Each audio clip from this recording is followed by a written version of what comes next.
drive-thrus, curbside pickup, and delivery. So you can still get your favorites. And the only thing you have to touch is your phone. Order on the Dunkin' app. America runs on Dunkin'. In New England, we are resilient. It takes hard work to earn respect. Sometimes it takes decades. And it always takes someone being on your side. For over 60 years, this team has transformed itself into a championship organization. For over 160 years, our team has demonstrated a similar mentality. There are no days off. Our front lines are fortified by people who sacrifice individuality for the team.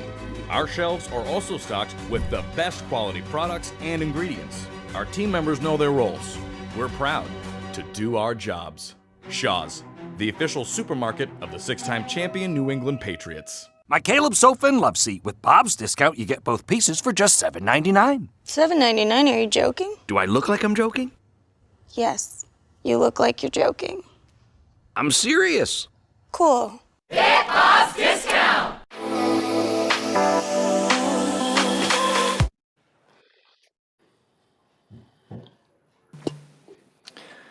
All right, we're going to start with Phil Perry, followed by Mike Giardi.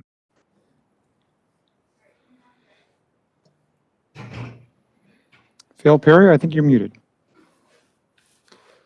Hey, Cam, I'm curious, we're hearing from Jacoby and you're sort of prescient in terms of you predicting that he would be playing better. Did you envision a turnaround for yourself over the course of the last few weeks? Because it does seem like the last 3 weeks, in terms of you guys have won 2 games, the numbers in a lot of categories are better, have improved. Have you felt like you've grown a fair amount these last 3 weeks? Just feel like I'm learning and just turning over to, good production as an offense. And that's all it is. Was that San Francisco game a motivator for you, Cam? You told the radio station the next day, WEEI, that if you keep playing like this, the change is going to be permanent.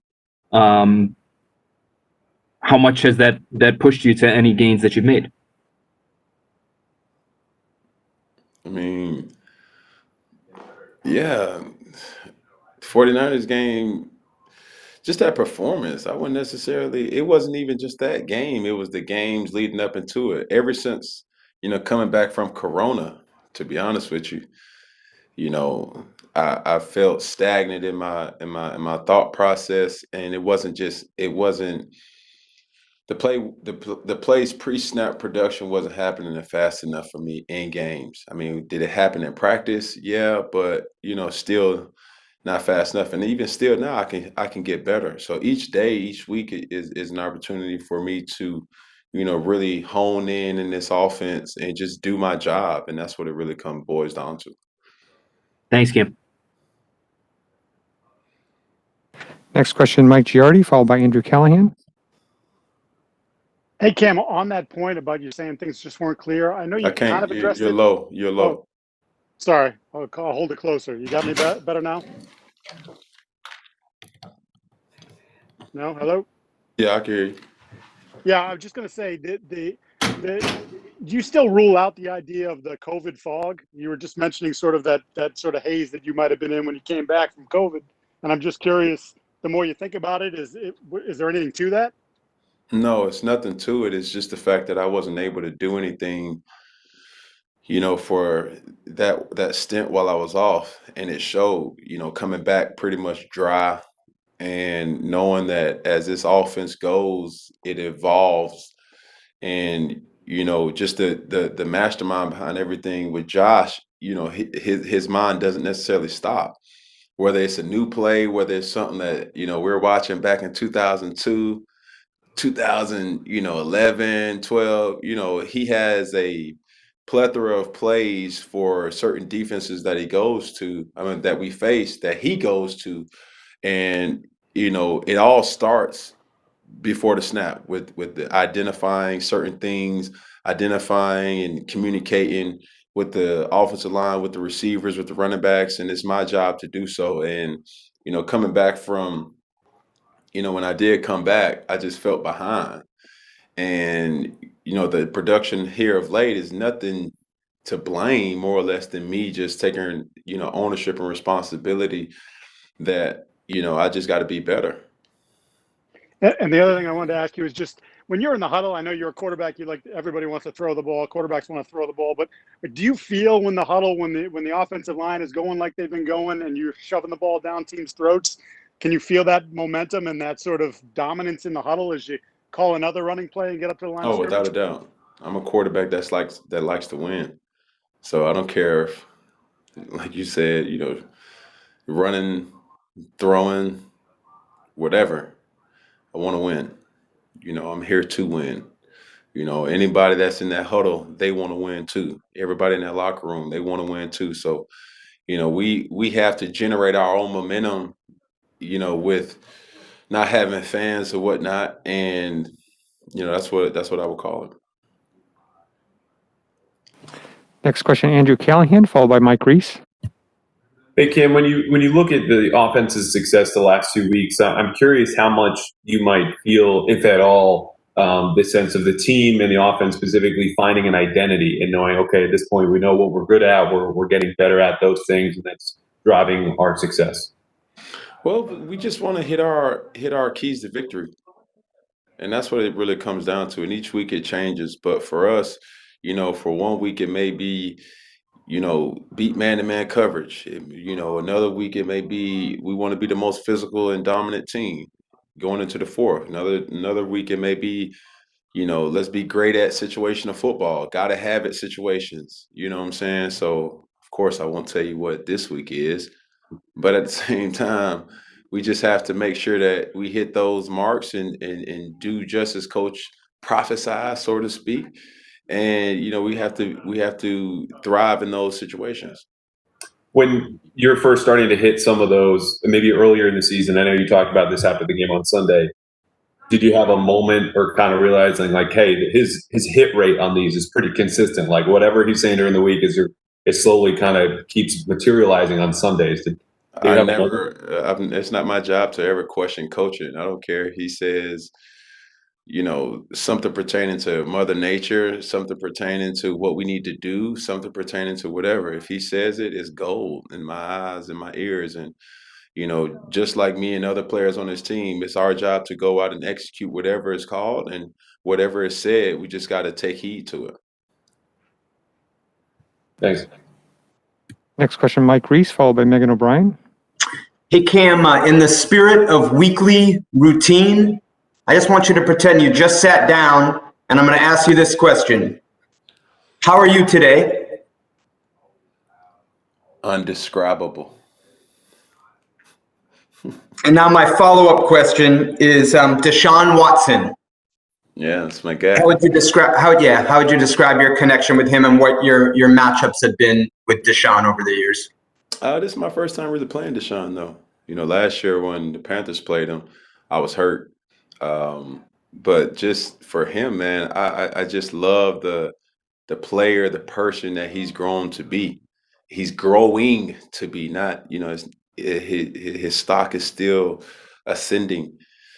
And just like Jacoby, Deshaun was on the foundation team, and we knew then, he was a star.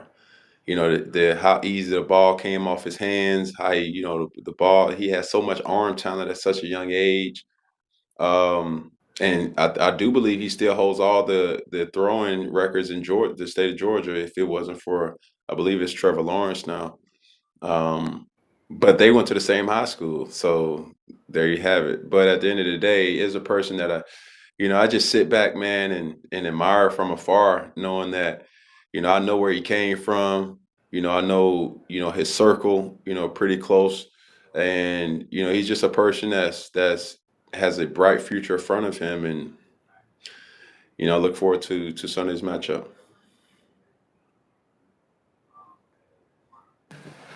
Next question, Megan O'Brien, followed by Matt Vautour. You kind of hit on it right there. I was going to ask you about Deshaun and the 7-on-7 camp. And really, I think, with your 7-on-7 camp, you should be a recruiter or something, because just about everybody was at that 7-on-7 camp. But I guess just to follow, did you have a nickname for Deshaun back then too, since that's been one of the things? Nah, the nicknames and the nicknames kind of started when I wouldn't necessarily remember people's names, so I would just like where I'm from, everybody got a nickname. You know what I'm saying? So that's how it is. You got Lil Head, you got Dino, you got Spanky. You get, I mean, you never know where it come from. It's more rare to know a person's real name from where I'm from rather than to just what they go by. So when somebody pronounces a person's whole name, like Jaquez Martin, you be like, who is that? You know what I'm saying? Oh, that's Day Day. Oh, Day Day. Yeah, he down the hall. You know what I'm saying? So that's where it stemmed from. And as I grew around, as I lived a lot of life and going different places, I would just hand out nicknames because that's what it necessarily was to me. Your camp, I mentioned all the people who went through the 7-on-7. I mean, you have 2 and 3 in your own locker room. You're going up against one. How does that make you feel, just that you've been a part of watching all these guys develop and evolve in their playing careers? Man, listen, one thing about me, I don't take no credit for, I let a lot of people kind of, try to control, my narrative, but yet deep down inside, I know people who really know me knows where my passion is. You can say whatever you want about me, but for you not to have known me, that's irrelevant. And my job as a humanitarian, my job as a human is to give back, to the world as much as I can and use my platform in a positive way. So that's what we've done with my foundation in Atlanta and Charlotte, and do plan on doing it in Boston. When this COVID is lifted, is to find, the needs of the community and use the game of football to enhance it as much as possible if it's an opportunity to do so. Matt Vautour, followed by Mark Daniels. Cam, when you have all of those guys that do look up to you and that do think of you as a mentor or as a role model, is there pressure? Do you put pressure on yourself to hold yourself to a certain standard in terms of the way you carry yourself, especially when things are tough on and off the field, knowing that those guys are watching, that people, not and maybe even your own children, that you're kind of modeling something that beyond just yourself? What you mean tough off the field? Well, I'm saying, like, if you have a bad game, the way that you carry yourself and the way you present yourself, or if when you're going through an injury or something like that, when you're dealing with something that's not a happy moment and so forth, knowing that those guys are watching you and that they might have to deal with something similar themselves, do you think about how you're presenting for people that look up to you at the same time? Oh, without a doubt. I mean, I know there's a lot of people who live vicariously through me, and some of those people I have met, those are some people that I know, those are some people that I may not even meet. You know what I'm saying? And it's also, I don't have to look far for people who I know hold a lot of responsibility on what I do, how I act, my energy, you know, and that's in my kids and my children. So, on a daily basis, you know, they don't necessarily know now. I mean, the older ones do, but they still act cool about it. But I have to always be conscientious about my thoughts and what I say, how I act, because life goes on. And as I mature as an adult, as I mature as a father, as I mature as a son, as I mature as a brother, as I mature as a teammate, and the best player that I could possibly be, you start understanding, certain situations and eliminating, bad mistakes. Was there a time that you realized that it started to hit you how much other people were watching what you did in a sort of role model way? Oh yeah. It didn't take me long to be in the NFL until I found that out. I didn't understand why people would make so much of a deal that I didn't like to lose. I still don't like to lose. And if I was on the sideline laughing, I think they would have made a big deal. I learned very quickly that no matter what and who you are or what you do, people are gonna say something about it, and they don't even necessarily know. So as far as my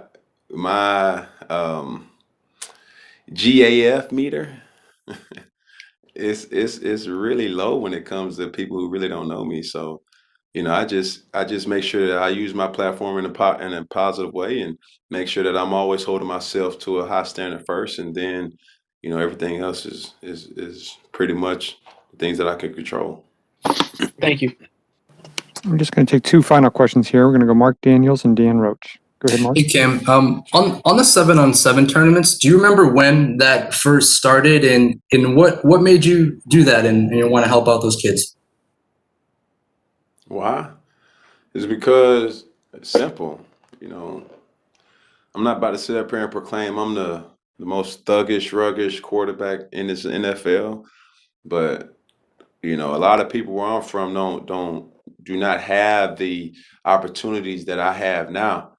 So for me to, like I said, use my platform, for me to use my, my reach, so to speak, from the people who are, spend advertisement money on me and things like that, I would want to always give back to the community, because they are Jacoby Myers, they are Justin Fields, there are, Deshaun Watsons, there are George Pickens, Bo Nixes, the list goes on, Jaden Hazelwoods, all those are 5-star, future NFL stars and are NFL stars now. So, they all just need an opportunity. And when I could just remember growing up, nobody really did that for me, back in Atlanta. I always had people I wanted to look up to, and I did look up to the Michael Vicks, the Adam Pac-Man Jones, you know what I'm saying? But at the same time, if I didn't have the opportunity to go to those camps when they had them,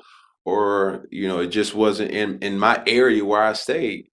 So, now I just try to make it as accessible as possible for me to, get a person who may not have a ride, or whatever their circumstances may be, just to give them an opportunity to play the game of football, which I love, and I know a lot of people do love, and that may be their way out, of their circumstances. Doesn't matter if it's a Division I school, doesn't matter if it's a school at all, or junior college. Opportunity is an opportunity. And last question, Dan Roach. Hi, Cam. Just a thought on what you guys have been able to do with the last several weeks, with the wins, but not only that, but stacking practices together. How important is that, and has that been heading into Sunday, and to kind of keep the train rolling that you guys have going on right now? I just think it's very important that, we do the small things right, just as we have been, just to give psychological confidence. Because when you see a person make a catch, when you see the proper reads, when you see, a block being made, it just gives you that mental confidence, knowing that when that play is called in a game, a la Jacoby, Jacoby was throwing, dimes all last week when given the opportunity, when that play came up. So it's no mistake to nobody that when you see it in the game, what happened, Coach Bill and even Josh riddles it all the time. Practice execution turns into game reality. And, sometimes that's not the necessary case for certain people who have more of a mind approach to the game, quarterbacks or the defensive signal callers or whoever making audibles on the defense. You just have to be sharp pre-snap and post-snap before anything else can get started. So that's been the mentality since day one here. It's been taking guys probably, a while to kind of understand that. And I think more guys now understand how important practice is, not just practicing, but having great practice execution. So everybody has confidence going into the games. And a quick nickname follow-up. Do you ever add a nickname as you go along? And I say that in respect to a guy like Bill. You said after the game Sunday night that the Staples Easy Button, Buffalo Wild Wings, the Football Whisperer. Do you add to Dollar Bill as you go on, as the season goes on, out of respect to a guy like that? I mean, those weren't nicknames. That was just, that's his reach. You know what I'm saying? When you've been, as he would say it, and I don't want to get the number wrong, don't quote me on this, but he always says, I've been, coaching this game for a long time, 47 plus years. I mean, scratch my head, like 47 years, dang. So he got a lot of connections in his Rolodex of numbers. So I won't be surprised if, God or Jesus on one of them yellow pages he got tucked under his desk. So, I won't be surprised. Thank you. Yeah. Thanks, Cam. Thanks, everyone.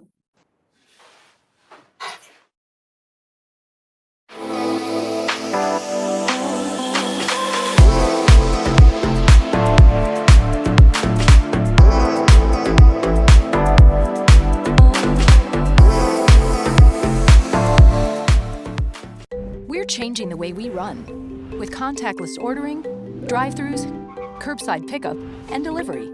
So you can still get your favorites, and the only thing you have to touch is your phone. Order on the Dunkin' app. America runs on Dunkin'. In New England, we are resilient.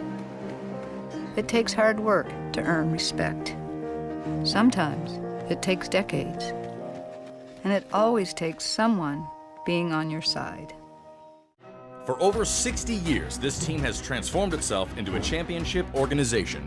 For over 160 years, our team has demonstrated a similar mentality. There are no days off. Our front lines are fortified by people who sacrifice individuality for the team. Our shelves are also stocked with the best quality products and ingredients. Our team members know their roles. We're proud to do our jobs. Shaw's, the official supermarket of the 6-time champion New England Patriots. My Caleb sofa and love seat. With Bob's discount, you get both pieces for just $7.99. $7.99? Are you joking? Do I look like I'm joking? Yes.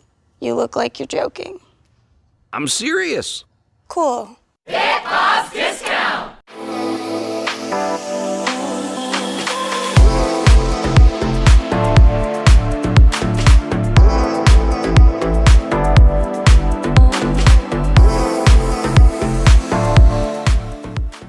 We're changing the way we run with contactless ordering, drive-thrus,